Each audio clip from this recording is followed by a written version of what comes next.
설교의 제목이 무엇이죠?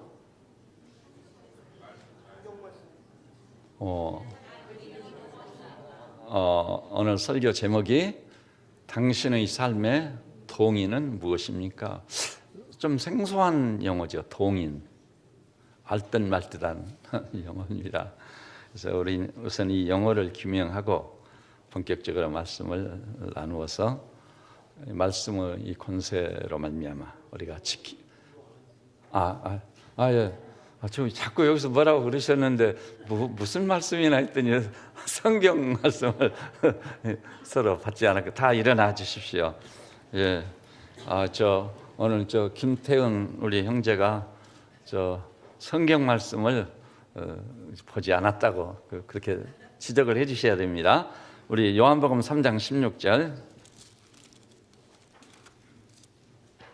3장 16절입니다.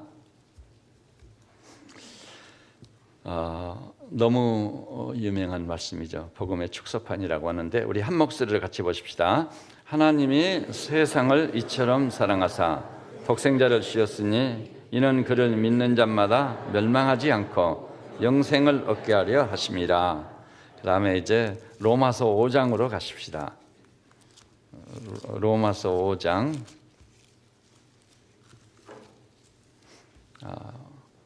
5절부터 8절까지 이 넉 절 말씀은 뜻을 주의 깊게 살피면서 이렇게 교도하십시다. 5절을 제가 먼저 봅니다. 소망이 우리를 부끄럽게 하지 아니함은 우리에게 주신 성령으로 말미암아 하나님의 사랑이 우리 마음에 부은 바 됨이니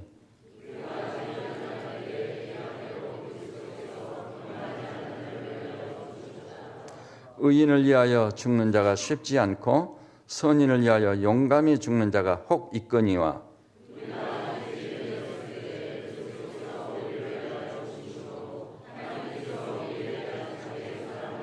아멘. 그 다음에 로마서 8장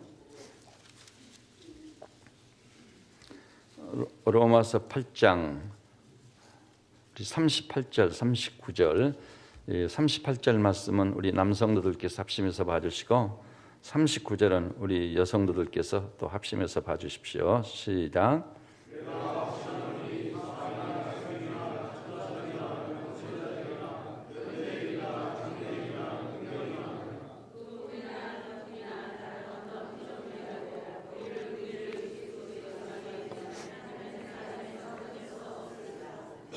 아멘. 이제 착석해 주십시오.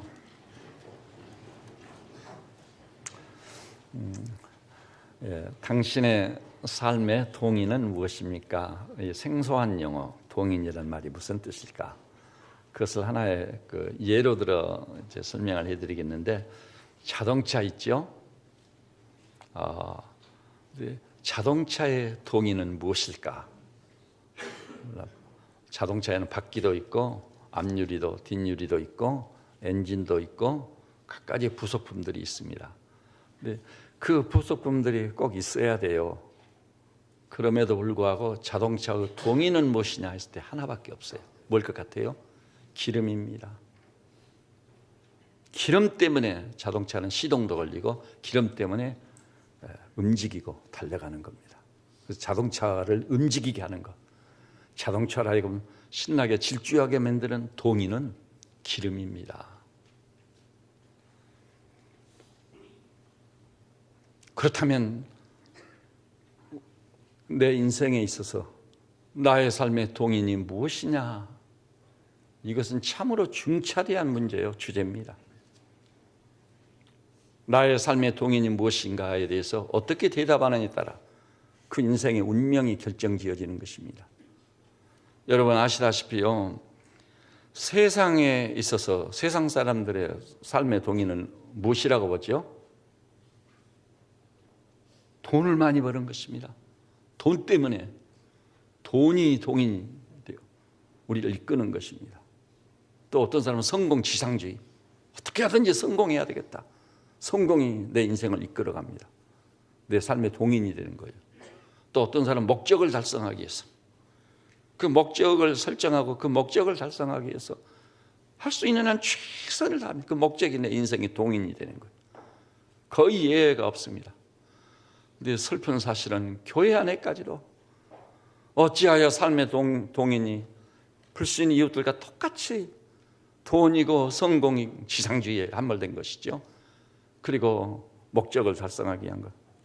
필요할 때는 목적을 달성하기 위해서는, 성공하기 위해서는, 돈을 왕창 벌기 위해서는 심지어는 수단과 방법을 가리지 않는 이런 시대를 우리는 살고 있는 것입니다.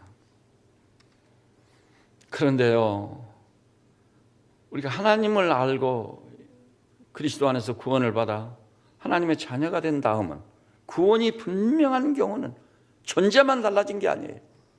요한신학에 의하면 존재가 어느 정도 달라지죠? 그분을 구원자로 영접만 제대로 하면 하나님의 자녀가 되는 특권이 주어지는 줄 믿습니다.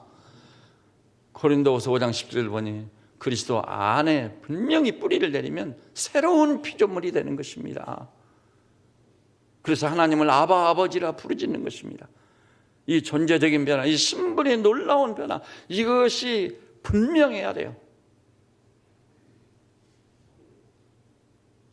그런데 이렇게 존재론적 변화만 오는 것이 아닙니다.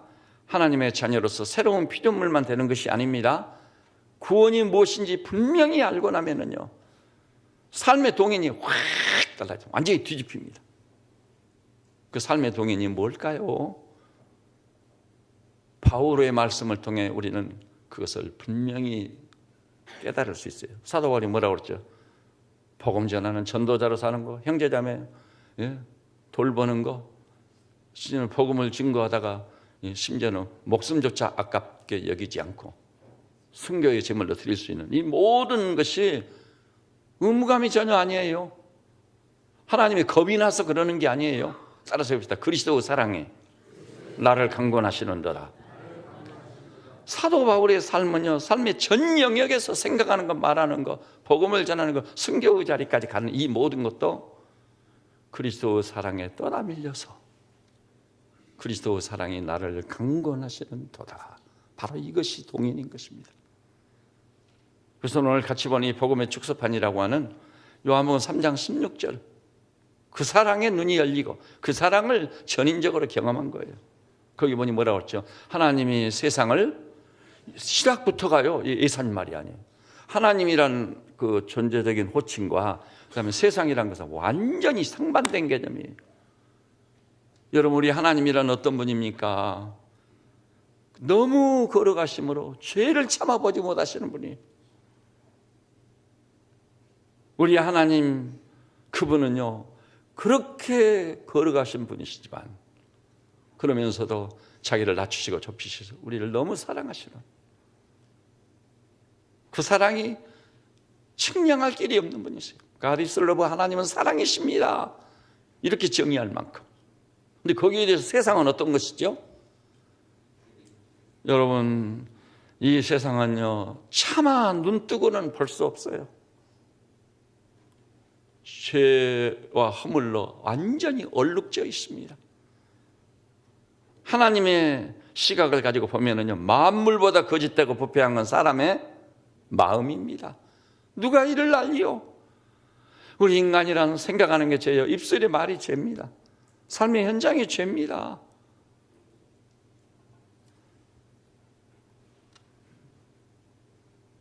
그래서 이 세상이라고 하는 것은요, 그야말로 아수라장이에요. 소돔과 고모라가 따로 있거나 노아의 시대가 따로 있는 게 아니에요. 우리가 살고 있는 이 시대가 바로 노아의 시대를 방불케 하고 소돔과 고모라 복사판인 줄 압니다. 더욱이 우리 대한민국은 이 근자야서에 문화의 타락, 무슨 텔레비전 연속극을 가족끼리 모여서 같이 하하호하면서 즐기면서 위로도 받고 같이 느끼기도 하고 얼마나 좋아요. 가족적으로 자리를 같이 해서 볼 수 있는 드라마가 거의 없어요. 완전 타락입니다. 부정과 비리와 부패공화국에는 오명을 뒤집어 쓸 수밖에 없게 됐습니다.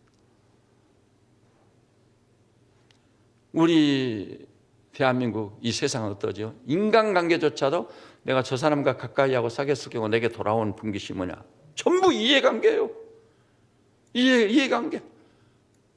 여러분 직장 출근하는 거, 심지어는 교회 봉사하는 것도요, 저 같은 목사들이나 교회 직원들이 굉장히 위험한 거예요. 어떤 돈을 받기 때문에 봉사를 하고 섬긴단 말이에요.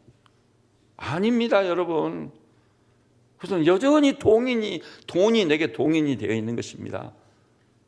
직장 출근해서 근무하는 것도 돈 때문에 열심히 살면서 상급자의 눈에 들고 막 경쟁적으로 하는 것도 출세의 가도를 달리기 위해서, 어떤 성공을 좀 거둬보기 위해서 불순하고 악한 동기가 가득 차 있는 것입니다. 그런데 그런 경우에 거기에 행복이 있겠습니까? 피할 수 없는 게 경쟁입니다. 싸움입니다. 너도 불행하고 나도 불행하고 가면 갈수록 악화될 수밖에 없어요. 이것을 도대체 어찌하면 좋을 것인지 급격하게 나빠지고 있어요. 그것이 세상입니다.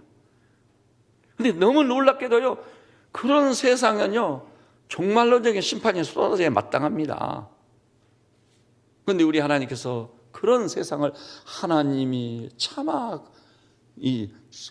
너무 걸어가심으로 죄를 참아보지 못하실 정도로 완전 절대 거룩이에요. 죄를 알지도 못하신 분, 그런 분이 이렇게 허물과 죄로 얼룩져 있는 세상을 이처럼 사랑하사, 이처럼 사랑이 더 빛나는 이유가 거기 있는 거예요.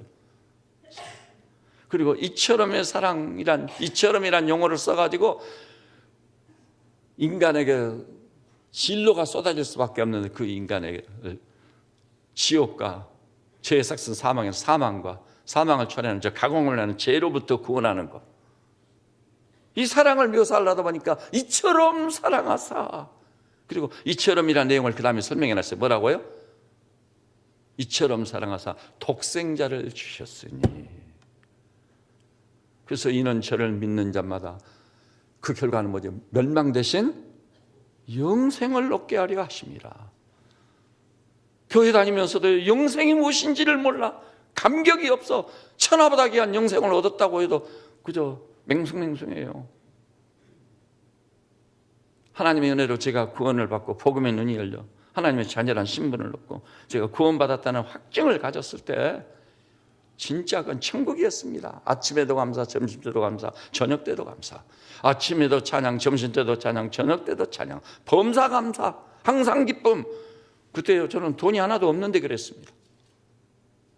무슨 그럴싸한 직장에 취업을 안 했는데도 그랬습니다. 장래나 미래 사이에 대해서 걱정, 염려는 하나님이 저의 증인이시지만 티끌만큼도 없었습니다. 오직 믿음, 심령 천국. 주님, 이것이 은혜군요. 이것이 구원이군요. 이것이 죄인을 향해 베풀어 주시는 사랑이군요. 그 이처럼의 사랑에 눈을 떠가지고 다른 사람이 볼 때는 미친 사람이라고 했을 거예요. 제가 공주 CCC에서 사역자로 일할 때 공주에 그 규모 있는 교회들이 많이 있잖아요. 그 공주 교계 일각에서 저를 이단이라고 그랬어요. 이단. 근데 제가 볼 때는 그 교회 다니는 사람들 보니까 저게 성경적 믿음은 아니다. 저건 믿음이 아니다. 아니, 믿음이라는 것은 하나님의 자녀란 신분의 변화 때문에 날마다 막 찬양하고 달려다녀야 되잖아요. 영생을 얻은 사실 때문에 천하보다 귀한 영생을 거저 얻었으니 그 은혜의 영광을 찬미하게 하려 함이라. 환희를 부르고 살아야 되지 않아요? 성경을 읽어보니까요, 내 고백이 바울의 고백이더라고요. 그리스도 안에 있으면 새로운 피조물이라. 이전 것은 지나갔으니 보라 새 것이 되었다. 할렐루야. 어쩌면 저하고 똑같습니까? 성경을 들추니까요, 시편 기자가 제 고백을 하고 있더라고요. 주의 말씀이 내게 어찌 그리 단지 내 입에 꿀보다 더 아니라. 제가 그랬거든요. 놀라운 일이었습니다. 그런데 어찌 그 은혜를 모르고 신앙생활을 할 수 있을까? 그래서 제가요, 신학교를 가가지고 내가 가지고 있는 생각이나 신앙관이 이단적일까? 사이비적일까? 그것을 검증을 받아야 된다고 생각한 거예요. 그런데 제가 신학을 입문하니까 제 신앙이 이단인지 아닌지를 검증하는 최적의 교수님들이 두 분이 있다. 두 분. 그 중에 한 분이 누군 줄 아세요? 차영배 박사님, 차 박사님. 계획신학의 본산인 저 화란에서 캠편신학을 졸업한 분이시고, 입만 열면 눈을 딱 감고 입을 열면 하나님의 말씀으로 줄줄줄줄줄 깨웠어요. 그 어려운 조직신학을 말씀으로 풀어낸 어른이십니다. 그리고 또 한 번은요, 새벽기도 끝나면 평균 4시간에 이제 5시간 동안 누가 전화해도 안 받아요. 하나님 말씀에 깊이 빠져들어. 새벽기도 끝나자마자 오전 시간에 계속 말씀을 사모하고 또 사모하고. 그게 말씀에 관한 지금 대한민국에서요, 그 어른을 따라갈 사람 아무도 없어요. 제가 그냥 하는 얘기가 아닙니다. 내수동교회 박이천 목사님, 그 어른들이 나의 신앙의 진위를 검증하고도 남을 만한 신실한 분들이고 탁월한 분들이셨습니다. 그래서 저는 차영배 박사님 댁에도 놀러 갔습니다. 그런 결과 양군이 가지고 있는 신앙이 사이비가 아니다, 그것이 진짜 신앙이다 검증해 주셨어요. 박이천 목사님, 제가 써서 낸 설교, 우리 동기생 중에요, 반장이 있어요. 그 반장님이 제출한, 그분은 전국적으로 유명한 신학교 다닐 때 벌써 부흥 강사예요. 지금은 총회적으로 뭐 총신대학 재단 이사장이 뭐니 뭐 국직한 요직을 다 차죠. 우리 장로님들 아시죠? 제가 저 주문진에 밥 먹으러 가면 어쩌다가 전화해 놓잖아요. 주문진 장로교회 그 목사님. 그런데 그분 설교를 받아들더니 박이천 목사님이 그 자리에 설교를 내동댕이 쳐. 이게 설교냐고. 얼마나 야단을 치고 질책을 하고 책망을 해버리는지 그 임정욱 목사님이 자기 친구들을 귀합을 해가지고 박이천 목사님 쫓아내려고 대목까지 했어요. 정말 차마 그 자리에 있기가 어려울 만큼 이렇게 성경을 봐가지고 네 평생 설교자 되겠네. 그분이 설교학 교수시거든요. 이걸 설교라고 썼느냐고. 그런 어른이요, 제가 레위기 9장을 주제로 해서 설교를 써서 냈거든요.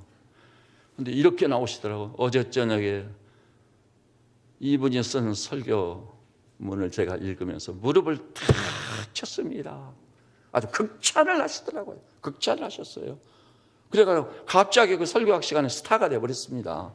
그럴 만한 사람이 아닌데 그 어른이 제 신앙이 검증된 겁니다. 그런데 어찌하여 교회를 가보니까 진정한 믿음을 찾아보기 어려워. 그러면 교회 다닌 사람들이 어떤 수준의 믿음을 가지고 있었을 것 같습니까? 완전 종교인이더라고. 종교인이요. 그래서 내가 경악을 금할 수 없었습니다. 그러니까 저 같은 사람이 새파는 젊은이가 당시 교회 집회를 많이 다녔는데 교회 집회를 갔다 하면은 엄청 은혜를 받아버린 거예요. 그리고 어떤 교회는요, 제가 청빙을 받지 않고 그 집회 소개하느라고 그 엑스플로 74라든지 80세기 복음화 대성회 그걸 이제 우리가 주최를 했기 때문에 안 돼. 시간 좀 달라고 하면 시간을 안 줘요. 예배 다 끝나고 축도 끝나고 이 얘기하라는 거예요. 어느 교회에 제가 굉장히 큰 선결교회인데 갔습니다. 시간 좀 주십시오 했더니 축도 다 끝나고 할 얘기 있으면 하라고 그러더라고요. 근데 축도 끝나면 사람들이 다 일어나시잖아요. 알지도 못한 생명무지의 젊은이가 앞에 딱 나가지고 잠시만 좀 앉아주십시오. 아니 이게 무슨 일인가. 시간을 공식적으로 안 주시는 거예요. 그래서 어떻게 참 마치 버림받은 사람처럼 다 예배가 끝나고 이제는 돌아가는 시간인데 5분 메시지를 전했는데 발칵 뒤집히는 거예요. 놀라운 은혜를 하나님이 주셨습니다. 이런 일을 여러 번 체험하고 경험을 하게 됐던 것입니다. 그래서 저는 참 이상하게 생각했습니다.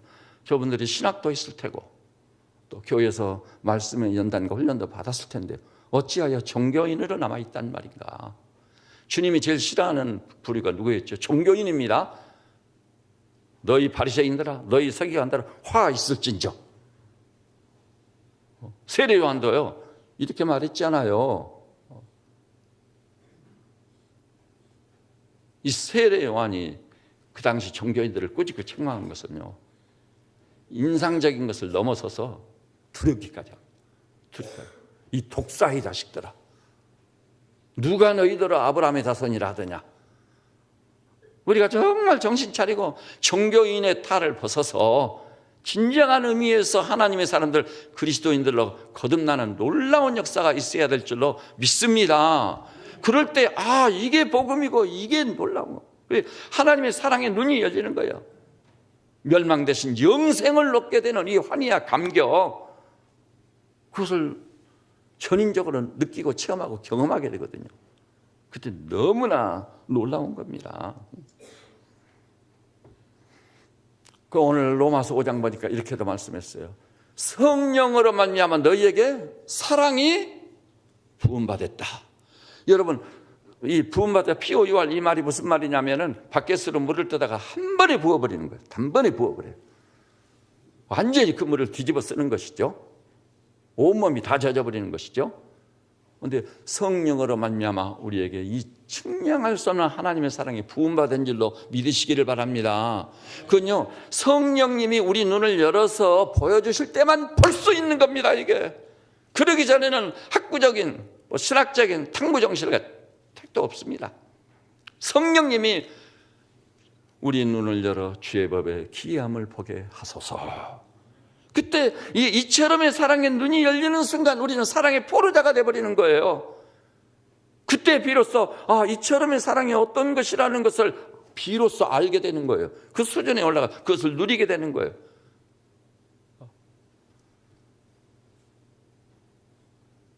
이것이 복음을 전인적으로 체험하고 경험하는 것입니다. 그런다면 이 사랑에 완전히 포로자가 되어가지고요.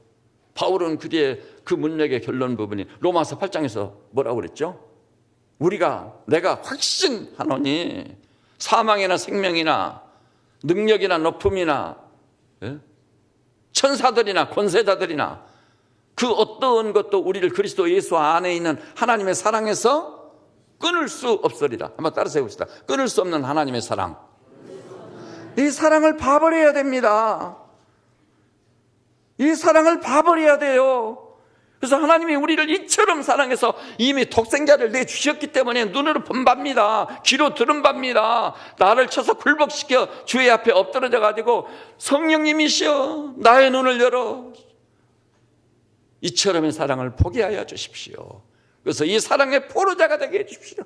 그래서 나의 삶이 의무감이 아니고 돈 벌려고 아니라 성공지상주의가 아니라 목표를 달성하기 위함이라 우리의 신앙이라는 게 순도 100%가 되어야 돼요. 순수한 믿음, 돈 때문에 아니에요. 여러분, 제가 여기서 이 교회에서 사례받아서 생활하니까 제가 목회자로 사역하고 있는 것 같습니까? 천만에요. 제가 학생운동에 저 자신을 던졌을 때요, CCC라는 거 학생운동에 돈이 어디가 있어요. 그 돈 받아가지고 살다가는 생활도 안 되고 굶어 죽어요. 실제로 우리 CCC 형제 중에 대구의 스테바나는요, 돈이 없어가지고 누구한테 얘기도 못하고 영양실조로 죽었습니다. 그래서 그 형제가 죽고 난 날 말이나 좀 하지. 죽지는 않았을 텐데, 나눔이 있었을 텐데. 여러분, 근데 그때 우리 주님이 받으실 만한 최상의 헌신을 했습니다. 불철주야 금식을 밥 먹듯이 하고 주님의 헌신을 했어요. 그것도 억지로가 아니에요.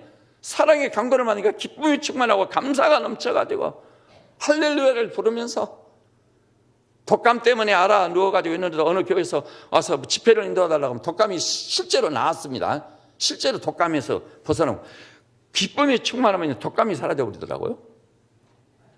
그래가지고 그 다음에 그 얘기는 다른 얘기를 접어두고요. 그래가지고 어디서 말씀 증거에다 이 복음을 전할 욕심으로 날아가듯이 달려가는 거예요. 달려갑니다. 그리고 집회 끝나고 택시를 타면 택시 기사님 옆에 일부러 앉아가지고 저 사당동 총신대 신대원 그 88번 89번 종점까지 가는 동안 기사님한테 눈물로 복음을 전해요. 그랬더니 그 기사님이 그러더라고. 저는 택시 운전을 하기 때문에 교회 갈 수가 없다고. 아닙니다.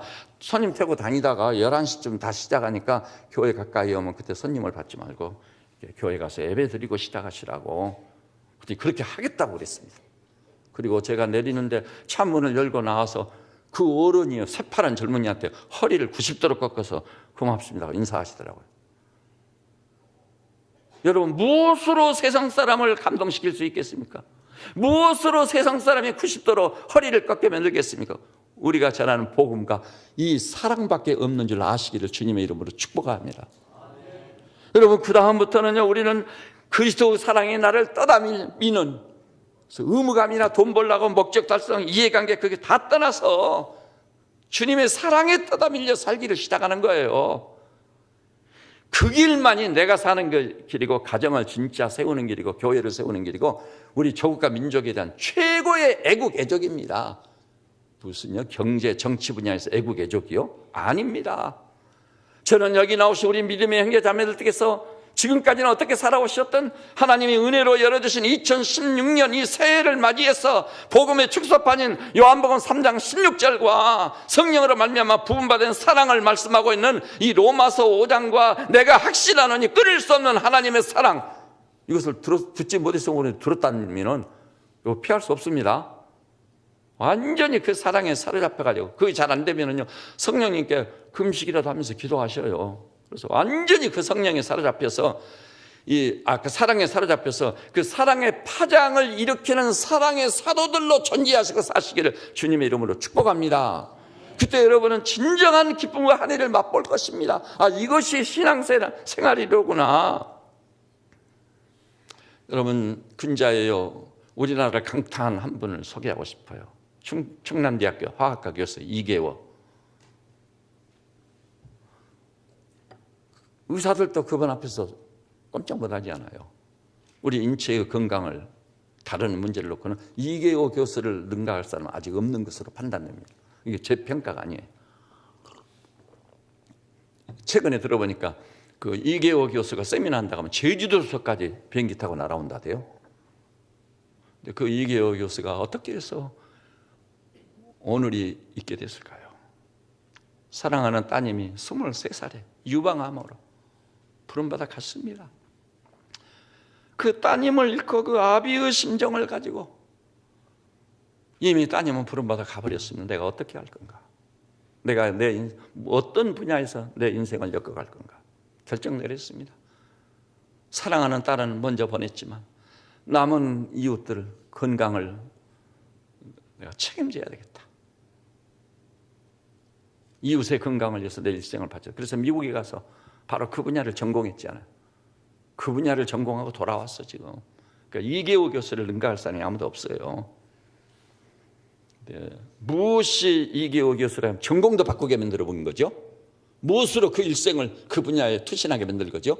따님에 대한 사랑이, 아비의 사랑이. 이 사랑이 지금 갈급한 거, 이 사랑의 고갈 때문에 지금 모든 문제가 생기고 제약이 간영하고 있는 것입니다. 이 사랑이 병든 사랑, 차마 입에 올리기 어려운 사랑들이 난무하고 있는 것입니다. 어느 때보다도 입은 미끄러워서 좋은 말은 다 해. 그 말을 진실로 받아들인 사람도 없고 그런 말을 진실로 하는 사람도 거의 없어요. 저는 이 예배에 참여한 우리 형제 자매님들만큼은 제가 예배 전에 설교 전에 늘 말씀하잖아요. 진실과 진실이 만나고 마음과 마음이 만나는 진정한 의미에서 그리스도 안에서 나누는 교제, 우리가 그런 교제를 나눠야 돼. 인사말 한마디를 나눌지라도 사랑의 파괴력은 놀라운 겁니다. 의무감이요, 사랑의 파괴력을 못 쫓아가요. 성공지상주의요, 왕창 돈 벌기예요. 그것은 병든 것들이기 때문에요. 순도 100% 사랑의 파장과 사랑의 권세와 능력과 파괴력을 흉내낼 수 없습니다. 대단한 겁니다. 사랑의 파괴력. 어떤 목사님, 이게 실제로 있었던 얘기예요. 목사님들 모임에서요, 딸을 잃고, 근데 어째 목사님들이 딸 잃는 얘기가 많이 있네요. 딸을 잃었어요. 근데 딸을 잃은 다음 정말 마음을 둘 것이 없는데 하나님께서 나를 어떻게 위로하셨는가에 대해서 간증을 했습니다. 그랬더니 캐나다에 있던 그 목사님의 동기가 그것을 듣고는 문자를 보내왔습니다.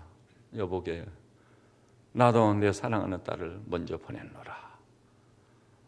그 마음을 가눌 길이 있는 어느 날 이제는 내 주변에 내 곁에 사랑하는 딸이 없구나 그 생각을 해가지고 너무 슬퍼가지고 하루 종일 울었다네요.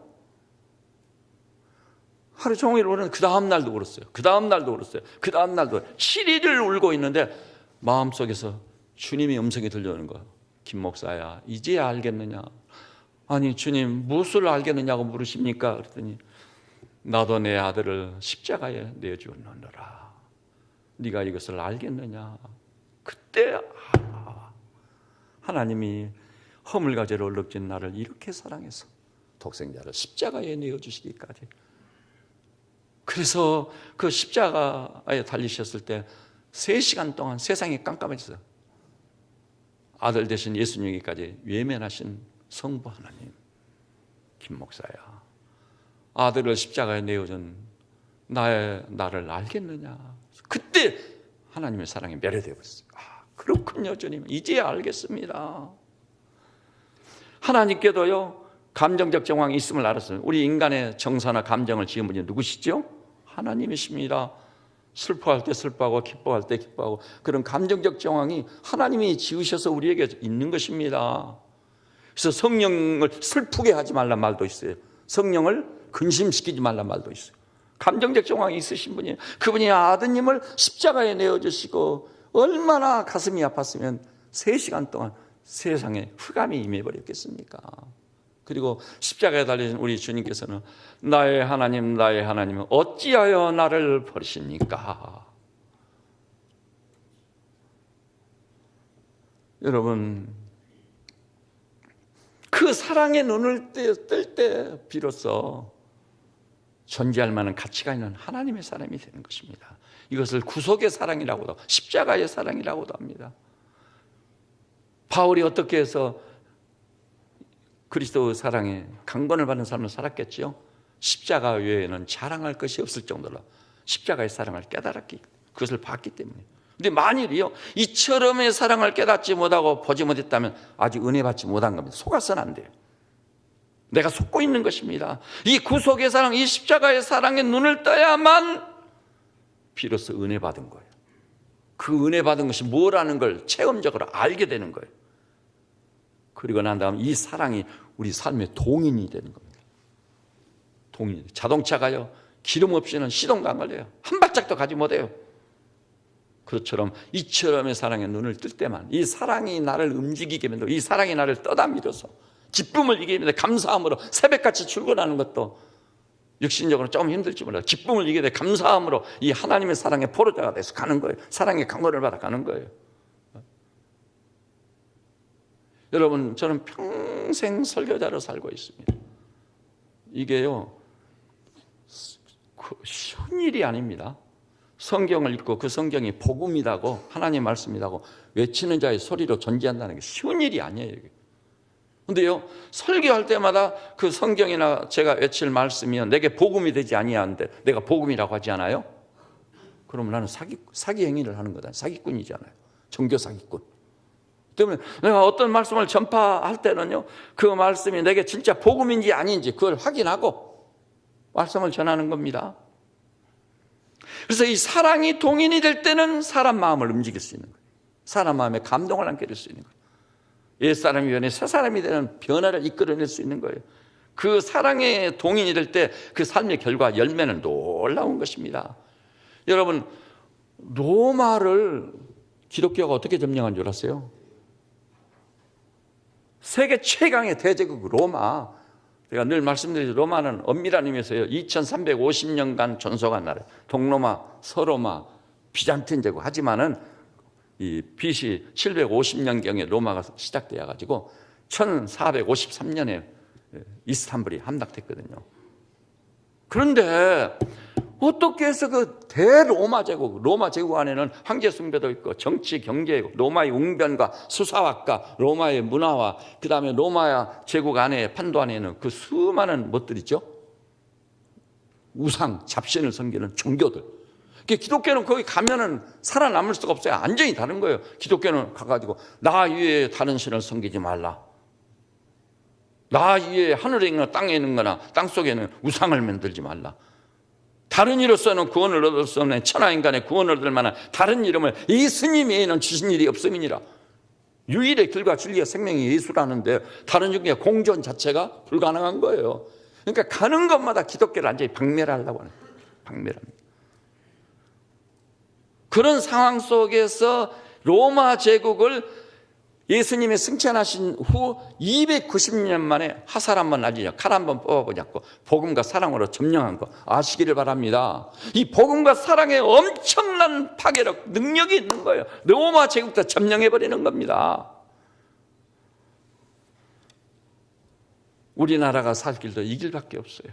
다시 원시적이고 순도 100% 복음을 전해야 됩니다. 복음적 사랑을 가지고 달려가야 됩니다.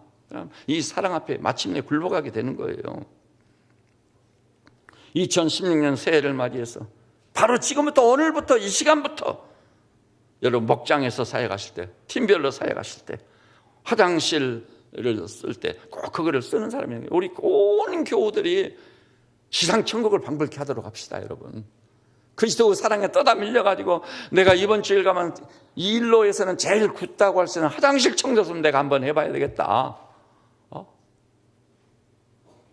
내 비록 집에서도 못 해본 일이지만 내가 주방에 가서 설거지라도 한번 해봐야 되겠다. 제일 굳은 일이 뭔가, 그것을 내가 담당해봐야 되겠다. 그래서 세상에서는 찾아볼 수 없고 깜짝 놀라 자빠질 수밖에 없는 놀라운 신국적인 섬김과 봉사가 이 교회에 가득 차기를 주님의 이름으로 축복합니다. 그렇게 경험을 해보세요. 그러면서 눈물이 앞을 가릴 것입니다. 늘 울어도 눈물로써 못 갚을 줄 알아. 몸밖에 드릴 것 없어 이 몸 바칩니다. 거기까지 가야 행복입니다. 그것이 축복입니다. 그 수준과 차원에서 학업도 닦고 이 사랑의 포로자가 돼서 그 사랑으로, 사랑에 떠다 밀려 사업도 하고 인간관계도 맺고, 이해관계가 돌을 낮추면은 사탄아 물러가라 꾸짖고 책망하고 주님 용서해 주십시오. 오직 순도 100%의 사랑을 가지고 인간관계를 맺는 거예요. 더 어렵고 힘든 사람들을 잡아주는 거예요. 품어주는 거예요. 이것은 아주 실제적인 문제예요.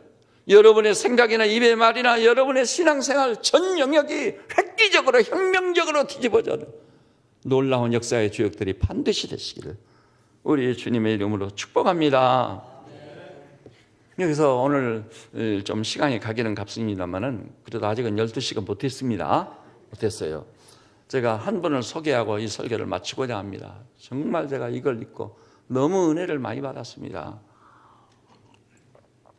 우리나라 최초로 세워진 교회가 1885년 황해도 소래교회죠. 총신대 신대원 양직 캠퍼스 가면 그 소래교회를 복원해 놨습니다.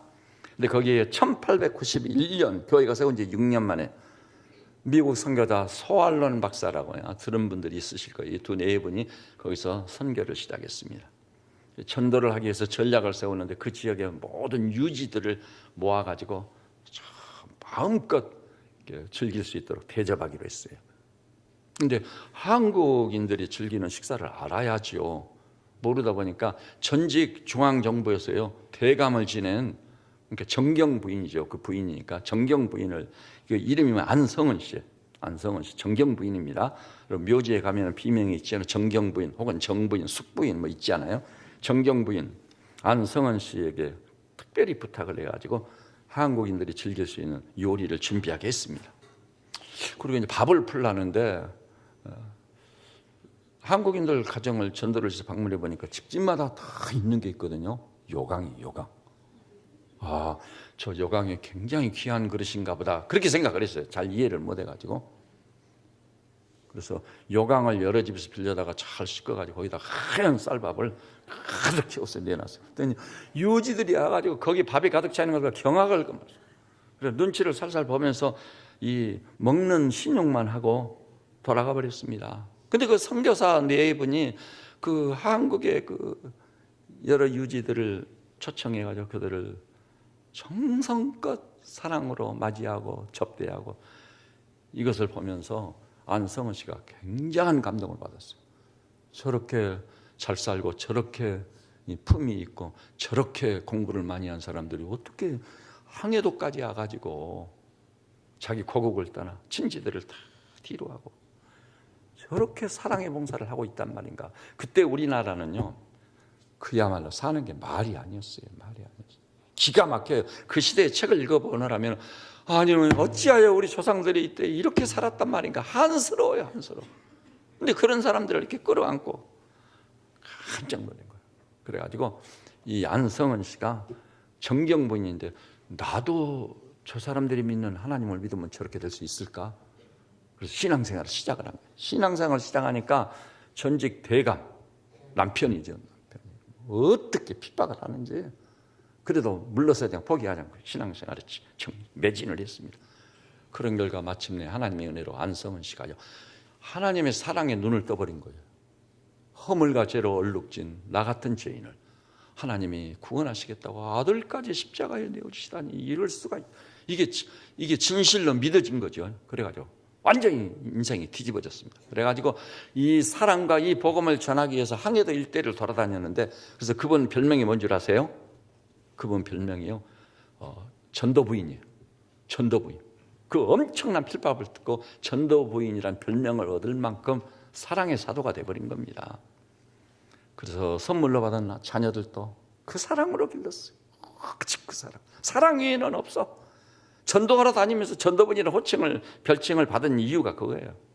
엄청난 그리스도의 사랑으로 찢어질 듯이 가난하고 질병과 병에 쓰러져가는 이 땅의 그 불쌍한 백성들을 끌어안았어요.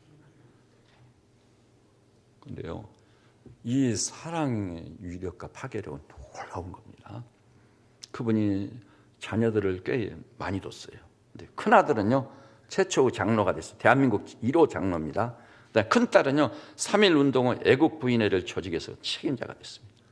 그 다음에 두 번째 아들은 1908년 세브란스 의전을 졸업하고 대한민국 최초의 외과 의사가 됐습니다. 그런데 병든 이 백성을 치료하고 돌보다가요 상해로 가서 조국을 찾아야 돼서 독립운동을 했습니다.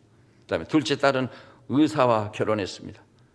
셋째 딸은요 최초 유아 세례를 받은 사람이에요. 서병호 장로하고 결혼했습니다.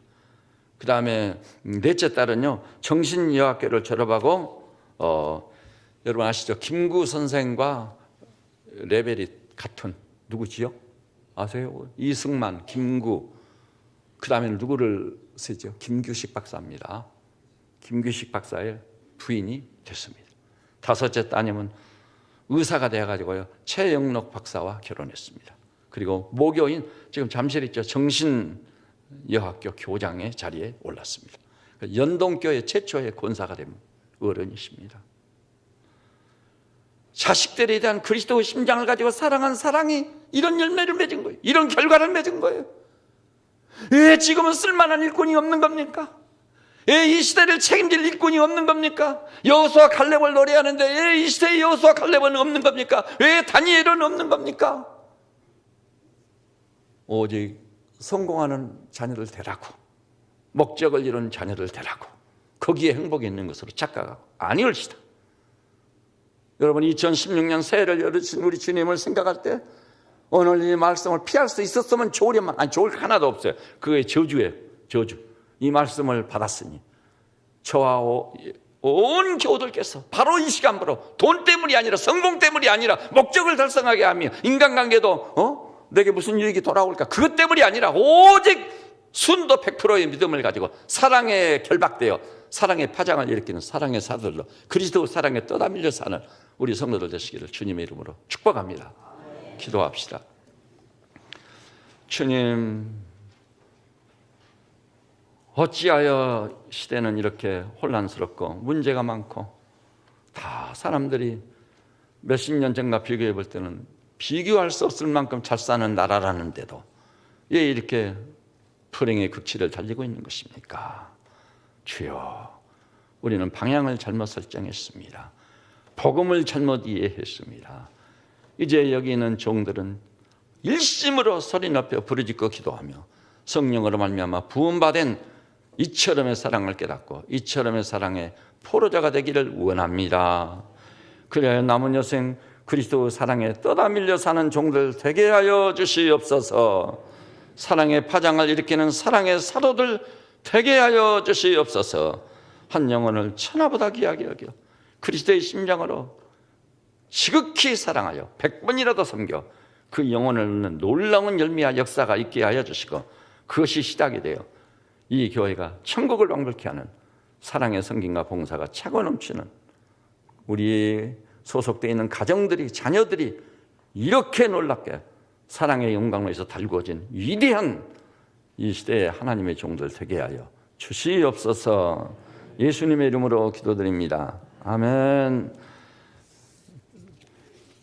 예, 주신 특성이 있겠습니다.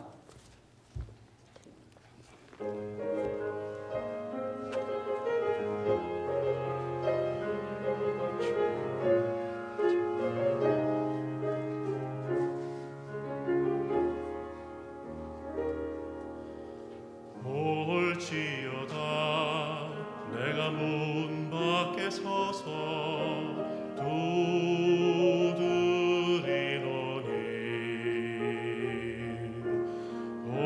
볼지어다 내가 문 밖에 서서 두드리노니,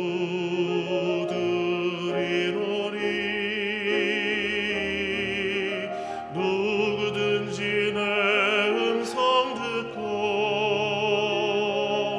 문을 열면, 누구든지 내 음성 듣고 문을 열면 내가 들어가 그로 더불어 먹고 그는 나로 더불어 살리. 내가 들어가 그로 더불어 먹고 그는 나로 더불어 살리.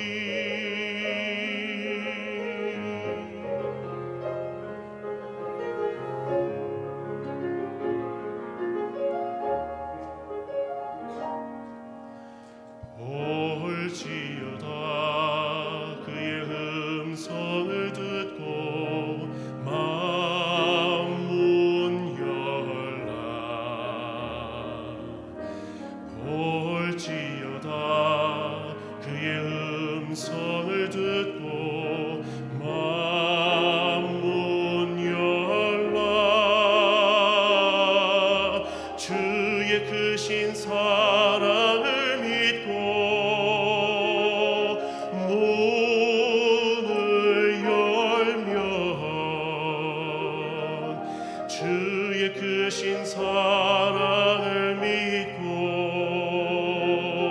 문을 열면 나의 하나님 생명의 반석 되시니